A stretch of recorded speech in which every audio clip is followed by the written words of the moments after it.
Many of you may recognize my voice, and many of you may not know me, but my identity is not of importance at this time. What is important is our condition as young people within this message at this point in time, today. We are failing ever so slightly. We are failing to uphold a certain word, the word standard. That word standard is a word we're supposed to be presenting in our everyday lives. We are supposed to be peculiar. Not peculiar as in weird, but peculiar as in different. Different from the rest of the world. But it just seems we're conforming to the world daily. And we have to find a way to put that to a stop.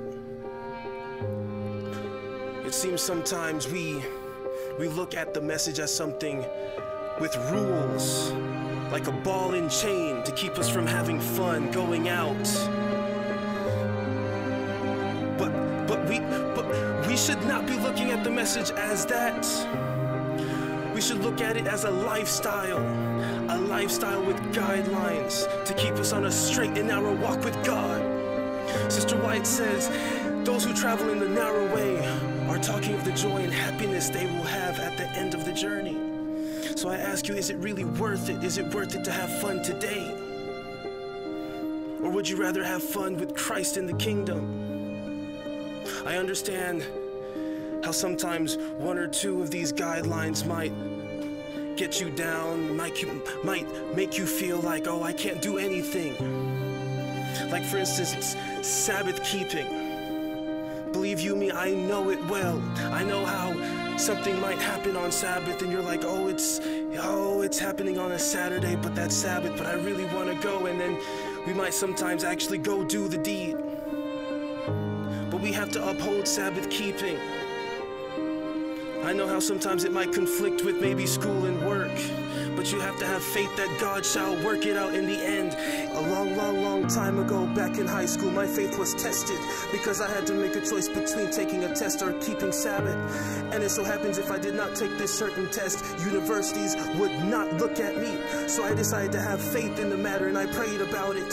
And not too long after, the testing facility called us and said, we are going to mail you an individual test, so you don't have to take it on a Saturday. You can take it in the week. So just have faith and God shall deliver you in the end. There is a saying I heard in a song. I don't want to gain the world and lose my soul. So is it really worth gaining the world at this time and losing your soul in the end? Trust me, God shall reward your efforts. If there is something happening around you that is not Sabbath oriented, speak up if you have to. Even if you speak up and you're alone, you speak up. You stand up for what you need to. You stand up for what's right. Even if you have to stand alone, you stand up. I know how sometimes the devil might crowd you with doubt. And there's only one thing you really can do in that time of darkness. You get on your knees and you pray. You pray that God delivers you from that. And it so happens that in that time of doubt, you just get on your knees and you pray. You pray that God delivers you from it. Sister White even says that whenever Satan casts a shadow of doubt over her, she just cleaves. She cleaves through the shadow, and by faith she takes hold of Jesus Christ. And we have to remember we need to do that. I'm not going to stand here and say to you that I've never had moments of doubt, because I have. There was one time in life when I even questioned. I asked myself, is this message is it really true? But within that moment of doubt, I got on my knees and I just prayed. I prayed to God to restore some faith in me. And He answered my prayer. I know sometimes discouragement and troubles might come over us like a cloud of a storm in our life. And we just want to turn away from anything godly or anything to do with God. But I tell you now, I would rather be in the boat, in the middle of the ocean, in the middle of the storm with Christ, than be on the shore without Him. So let us Let us strive to find our closeness with God. Let us stop trying to find these excuses to go against these one or two guidelines. Let us stop trying to find a way to dispute it, finding an excuse to go against it. These are dire days. There's enough violence, bloodshed, cruelty going on in this world to let us know that there is something bigger than us happening right now. These guidelines are here for a reason. We were placed in this message for a reason. We weren't put here on accident. Let us keep standing strong in it. Let us stay strong in it.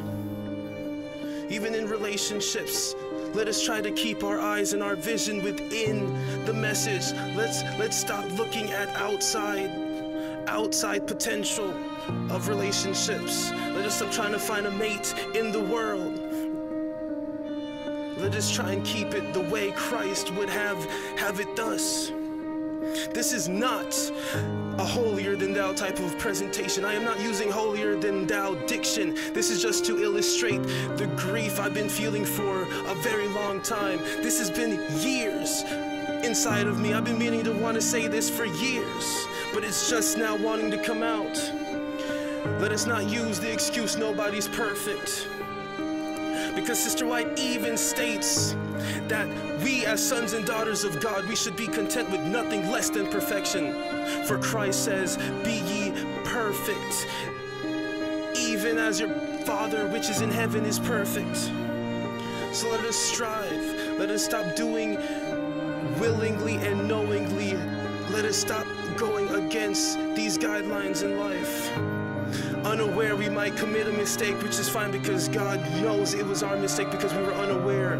But the ones we commit willingly, those are the ones He's going to hold us accountable. So let us strive to uphold this message in our lives the best way we can.